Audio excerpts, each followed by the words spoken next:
여러분과 함께 나눌 말씀은 죄를 지적하면 즉시 회개하라, 죄를 지적하면 즉시 회개하라는 제목으로 함께 은혜를 나누고자 합니다. 오늘 본문은 날마다 솟는 샘물 그 토요일의 분량입니다. 여러분, 사람은 잘못이 드러나는 순간에 이렇게 죄보다 먼저 변명을 그 죄를 이렇게 고백하기보다는 먼저 변명이 나오죠. 그럴 수밖에 없었습니다. 상황이 그랬습니다. 아니 나만 그러나요? 사람들 다 그러는데 왜 나한테만 이럽니까? 여러분, 죄를 고백하기보다는 이렇게 변명하기에 급급합니다. 그러다 보니까 죄를 짓는 것보다 더 무서운 것은 죄를 감추는데 더 능숙해진다는 사실입니다.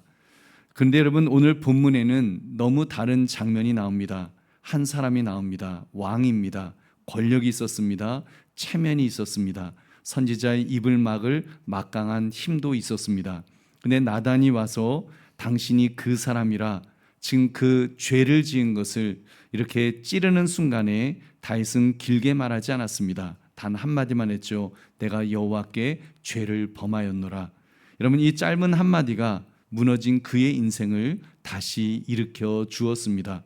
여러분, 그러므로 죄를 지적하면 즉시 회개하라, 이 제목을 가지고 우리가 하나님 앞에서 어떻게 죄를 고백하며 살 것인가를 묵상하시는 이 밤이 되시기를 주님의 이름으로 축원합니다. 세 가지를 살펴보겠습니다. 첫 번째로, 죄는 그 행위 자체 이상으로 치명적인 피해를 발생합니다. 죄는 그 행위 자체, 그것보다 더 큰 피해를 발생시킨다는 것입니다. 여러분, 본문을 보면 나단 선지자는 지금 다윗의 행동만 딱 집어서 말하지 않았습니다. 너 밧세바하고 너 간음했지, 너 시나 우리아를 교살시켜서 죽게 만들었지, 지금 그것만 지적하지 않으셨다는 것입니다. 그 전에 하나님께서 먼저 다윗이 어떤 은혜를 베풀어 주셨는지, 그래서 다윗이 어떤 은혜를 하나님으로부터 받았는지 그것을 먼저 상기시키셨습니다. 우리 7절 8절 말씀 같이 읽겠습니다. 시작. 나단이 다윗에게 이르되 이와 같이 이르시기를 내가 너를 이스라엘 왕으로 기름 붓기 위하여 너를 사울의 손에서 구원하고 내 주인의 집을 내게 주고 내 주인의 아내들을 내 품에 두고 이스라엘과 유다 족속을 내게 맡겼느니라. 만일 그것이 부족하였을 것 같으면 내가 내게 이것저것을 더 주었으리라. 아멘.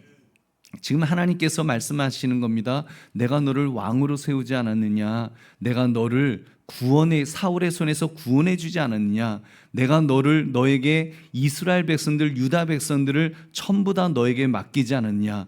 그것도 부족했다면 내가 너에게 더 주었을 텐데, 네가 더 달라고 하면 더 주었을 텐데, 지금 그 말씀을 하는 것입니다. 이게 무슨 뜻입니까? 하나님은 지금 내가 정해놓은 법을 어겼지, 너 지금 10계명 어겼지, 7계명 어겼지, 그 지적을 하신 것이 아닙니다. 너가 어떻게 그럴 수가 있니? 내가 너에게 베푼 은혜를 어떻게 그렇게 무참하게 짓밟을 수가 있냐?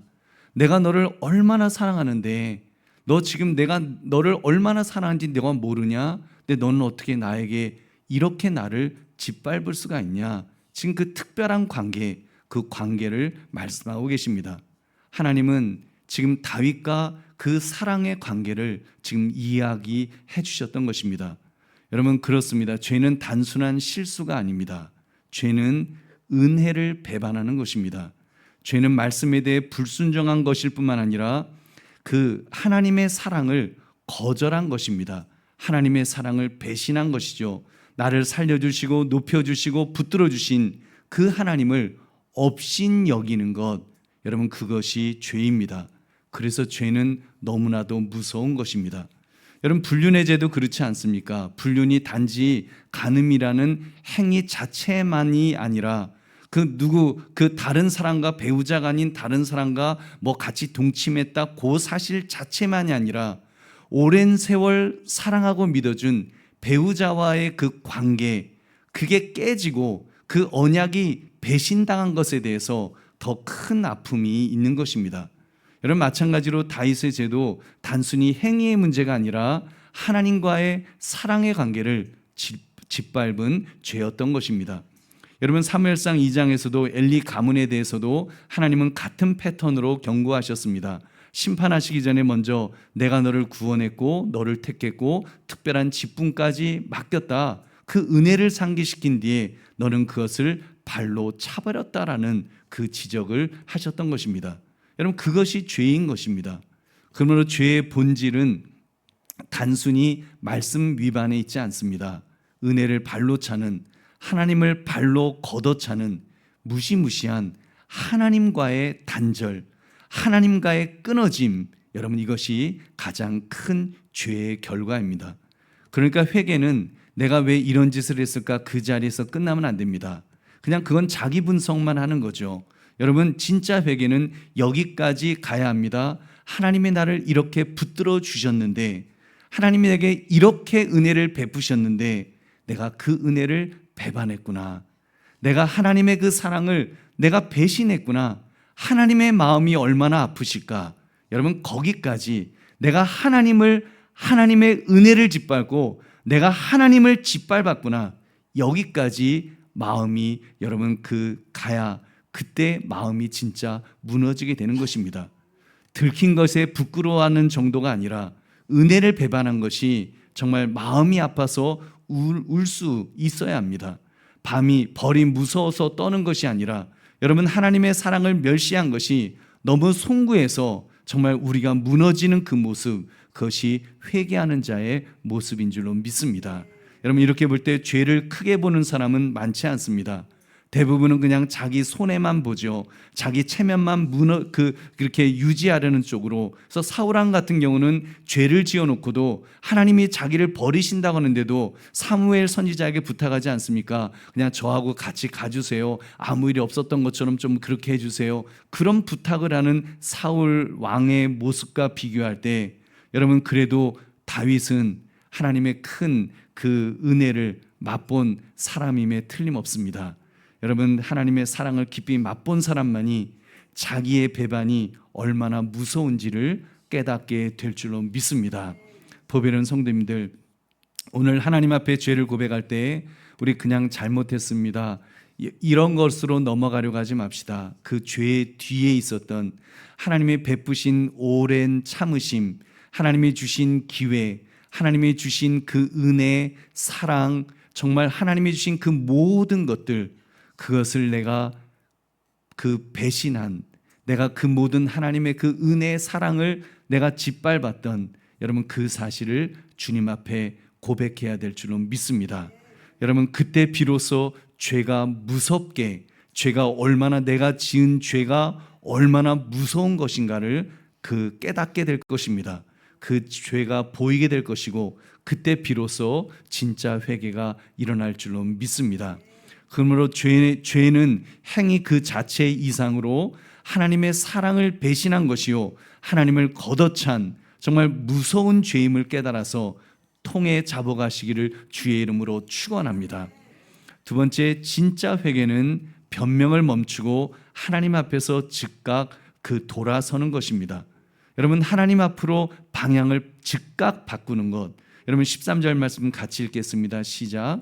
다윗이 나단에게 이르되 내가 여호와께 죄를 범하였노라 하매 나단이 다윗에게 말하되 여호와께서도 당신의 죄를 사하셨나니 당신이 죽지 아니하려니와. 아멘. 여러분 나단이 다윗의 죄를 지적했죠. 당신이 그 사람이라.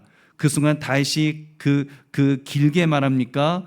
장황하게 뭘 말합니까? 아닙니다. 한마디 했죠. 내가 여호와께 죄를 범하였노라. 제가 죄를 지었습니다. 딱 그 고백만 합니다. 여러분 이 한마디에 진짜 회개의 핵심이 다 담겨 있습니다. 여기에는 핑계가 없죠. 하지만이라는 그런 변명이 없습니다. 바세바 탓도 안 하고 우리아 탓도 안 했고, 여기에는 왕으로서 내가 스트레스를 얼마나 많이 받았는지 아십니까? 제가 스트레스 받다가 제가 눈이 헷가닥한 겁니다. 그런 변명, 그런 거 상황 설명 없었습니다. 그냥 하나님 앞에서 하나님 내가 범죄했습니다. 하나님 제가 죄를 지었습니다. 여러분 그 사실을 고백하고 있습니다. 지난 말씀에서 나단 선지자가 지혜롭게 비유를 통해서 그의 죄를 지적했다고 했습니다. 마치 의사가 상처를 드러내기 전에 칼을 감추었다가 찌르는 것과 같이 그렇게 죄를 지적했을 때 그는 깨닫고 자백했습니다. 내가 여호와께 죄를 범하였습니다. 그가 즉시 고백하자 곧바로 사하심을 얻었습니다. 할렐루야. 시편 103편 12절 같이 읽겠습니다. 시작.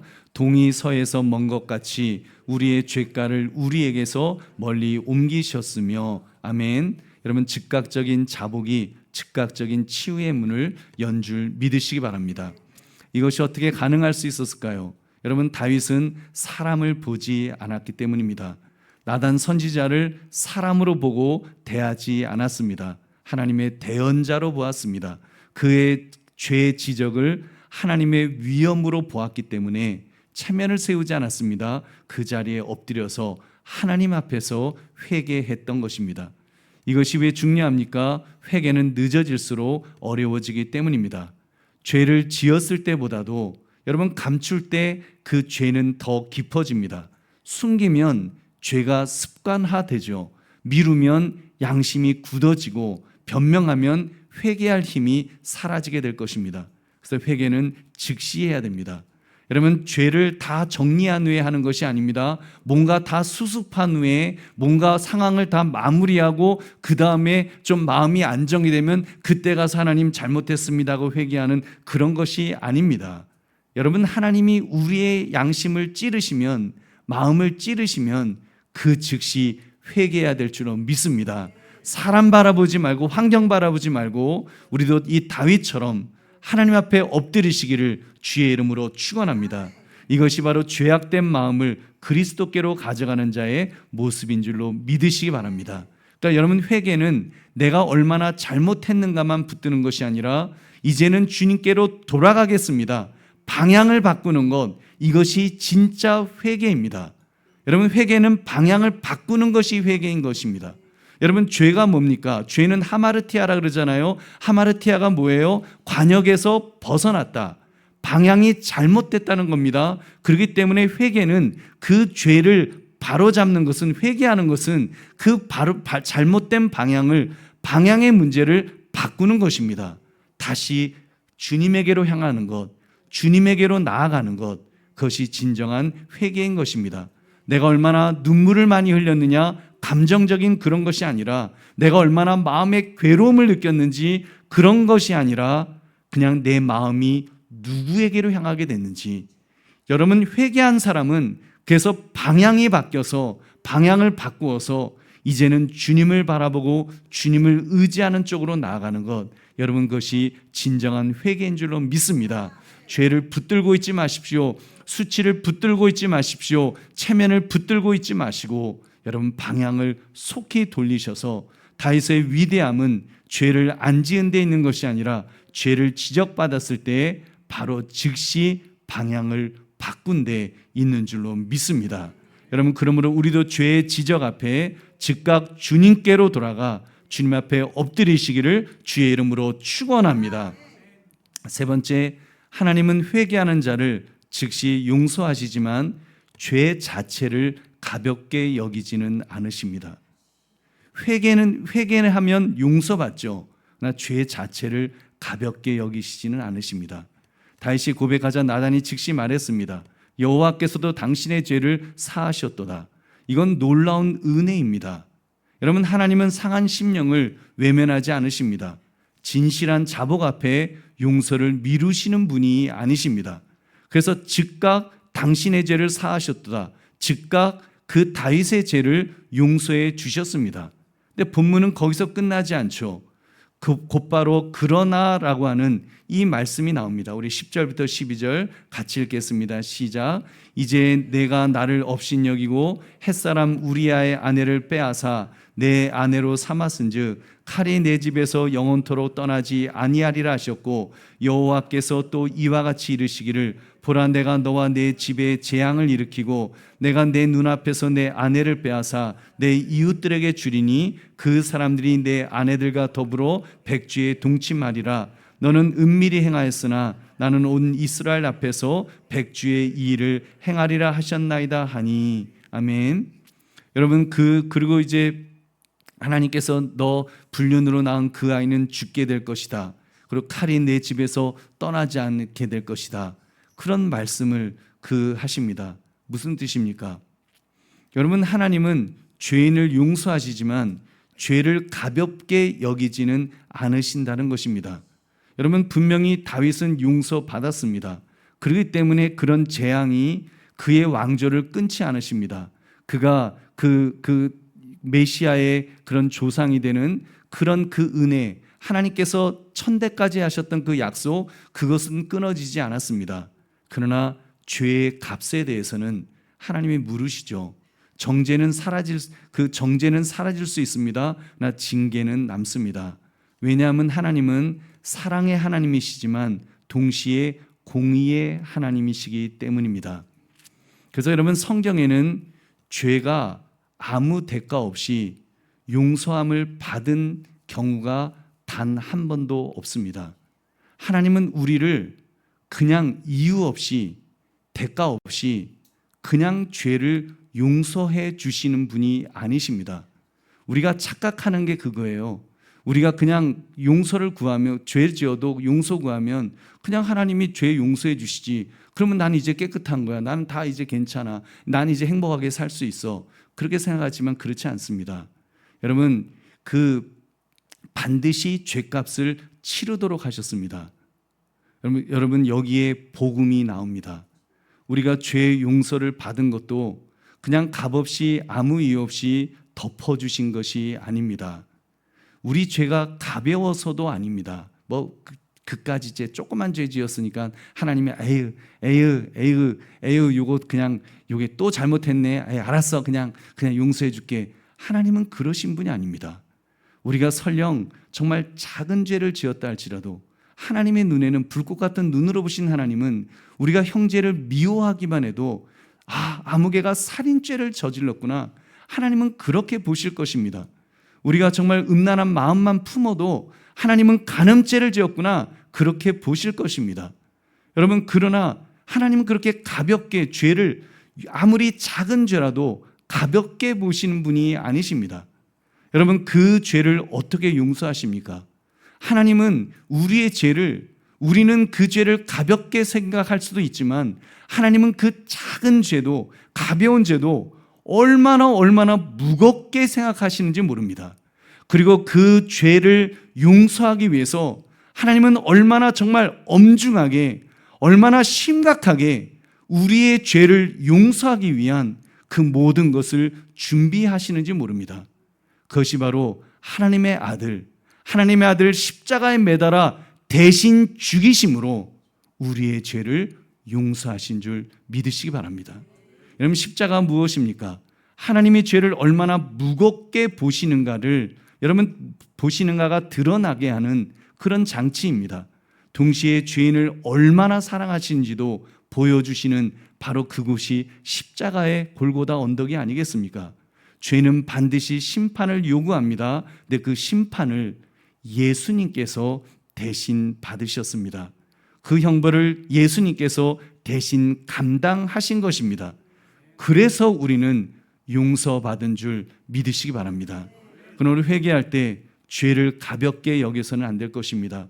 동시에 용서받을 길이 없다고 절망해서도 안 됩니다. 여러분, 내 눈물이 용서의 근거가 아니니까요. 내 결심이 용서의 근거가 아닙니다. 오직 예수 그리스도의 십자가가 용서의 근거인 줄 믿으시기 바랍니다. 보배는 성도님들, 죄를 지적받을 때 우리 즉시 회개합시다. 그러나 가볍게 회개하지는 맙시다. 여러분, 가볍게 별거 아닌 것처럼 우리 그렇게 회개했던 것들도 우린 사실 회개해야 됩니다. 왜냐하면 십자가를 바라보며 회개해야 되기 때문입니다. 주님, 이 죄값을 주님께서 감당하셨군요. 내가 감당할 수 없어서, 내가 정말 형제를 미워한 죄만으로도 나는 죽어 마땅하니까 정말 손을 잘라야 되고 발을 잘라야 되고 누나를 뽑아야 되는 바로 그런 죄값을 치러야 되기 때문에 여러분, 주님께서 그런 우리를 불쌍히 여기셔서 예수님이 대신 그 모든 죄값을 다 치러 주신 줄로 믿습니다. 그 십자가의 은혜를 우리는 가볍게 여겨서는 안 될 것입니다. 그것이 얼마나 무거운 것인지, 정말 내 죄가 얼마나 무거우면 하나님의 아들이 십자가에서 죽으셨는지, 그 대신 갚아주셨는지 그 사실을 깨달을 때 여러분 그 은혜가 더 무겁게, 더 크게 다가오게 될 줄로 믿습니다. 기억합시다. 우리를 용서하시는 근거는 우리 안에 있지 않았습니다. 오직 우리 대신 죄값을 치르신 예수 그리스도의 십자가에 있는 줄로 믿습니다. 그러면 낙심하지 말고 즉시 회개하여 십자가의 용서 안으로 들어오시기를 주님의 이름으로 축원합니다. 말씀을 맺습니다. 죄를 지적받을 때 제일 먼저 해야 할 일은 변명이 아닙니다. 즉시 하나님 앞에 엎드리는 것입니다. 죄는 단순한 실수가 아니라 하나님의 은혜를 배반한 일이기 때문입니다. 그러므로 회개는 늦추어서는 안 될 것입니다. 여러분 즉각적으로 말씀으로 찌르실 때, 양심을 깨우실 때 그 자리에서 바로 돌아서야 합니다. 여러분 기억하십시오. 우리가 회개할 수 있는 이유가 내가 괜찮은 사람이라서가 아니라, 여러분 정말 우리의 눈물이 많아서가 아니라 예수 그리스도 때문인 줄 믿으시기 바랍니다. 하나님의 사랑하심 때문인 줄 믿으시기 바랍니다. 아들까지 아끼지 않으신 그 사랑으로 우리를 용서하신 것을 여러분 바라보면서 그 사랑이 얼마나 큰가를 깨달으시기를 주의 이름으로 축원합니다. 그러므로 주님께서 죄를 지적하면 즉시 회개함으로 다시 은혜의 자리로 돌아올 수 있는 우리 모두가 되시기를 주님의 이름으로 축원합니다. 우리 기도하겠습니다. 하나님 아버지, 오늘 말씀 앞에서 우리 자신을 다시 한번 깨닫게 하시고 다시 한번 엎드리게 하시고 주님으로 우리의 방향을 바꿀 수 있기를 원합니다. 우리가 자꾸 세상으로 방향을 잡다가 넘어지고 쓰러지고 죄를 범함을 주님 앞에 고백합니다. 이제는 회개하면서 주님으로 방향을 다시 돌려서 주님만 바라보고 주님만 의지하며 살아갈 수 있게 하시고, 나의 죄를 용서해 주신 그 십자가의 은혜, 그 사랑 앞에 감격할 수 있는 우리 모두가 되게 하여 주시옵소서. 다시는 죄를 범치 말아라고 주님 말씀하신 것처럼 우리가 다시 범치 않기를 결단하는 우리 모두가 될 수 있도록 인도하여 주시옵소서. 감사드리며 예수님 이름으로 기도드립니다. 아멘.